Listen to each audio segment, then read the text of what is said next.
नमस्कार बच्चों।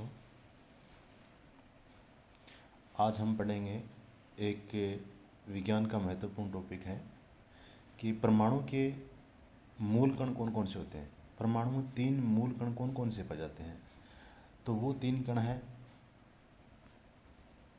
Electron, proton और न्यूट्रॉन। इलेक्ट्रॉन पर कौन सा चार्ज होता है?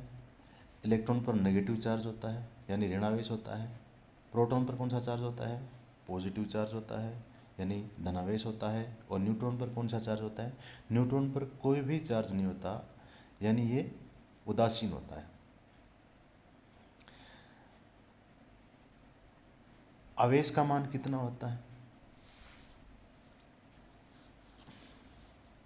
एब्सोल्यूट चार्ज कितना होता है?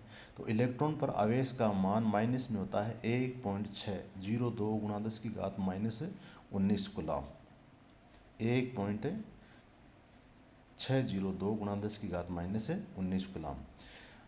और प्रोटॉन पर भी चार्ज इतना ही होता है, अंतर इतना है कि ये प्लस में होता है, प्लस 1.602 गुणा 10 की घात माइनस 19 कूलम। और न्यूट्रॉन पर आपको पता है कोई भी आवेश नहीं होता। रिलेटिव मास, इनका अपेक्षिक द्रव्यमान कितना होता है? तो इलेक्ट्रॉन का अपेक्षिक द्रव्यमान होता है 1/1837, 1/1837। और प्रोटॉन का होता है 1 और न्यूट्रॉन का भी क्या होता है? 1 होता है। अब इनका रियल द्रव्यमान कितना होता है? एब्सोल्यूट मास कितना होता है? तो इनमें इलेक्ट्रॉन का जो द्रव्यमान होता है वो होता है 9.109 गुणा 10 की घात माइनस 28 ग्राम। 9.109 गुणा 10 की घात माइनस 28 ग्राम।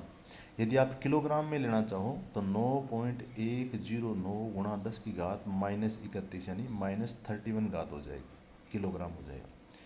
और प्रोटॉन का जो द्रव्यमान होता है वो होता है 1.675 गुणा 10 की घात माइनस 24 ग्राम।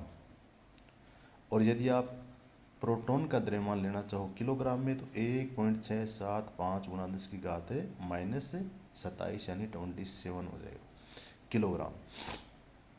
न्यूट्रॉन का जो द्रव्यमान है वो कितना होता है? 1.674 गुणा 10 की घात माइनस 24 ग्राम। यानी प्रोटॉन और न्यूट्रॉन का द्रव्यमान क्या होता है? समान होता है। यदि इसका भी आप किलोग्राम में लेना चाहो तो कितना हो जाएगा? 1.6748 गुणा 10 की घात माइनस 24। ये टॉपिक महत्वपूर्ण था क्योंकि कई बार इसके बारे में पूछ लेते हैं।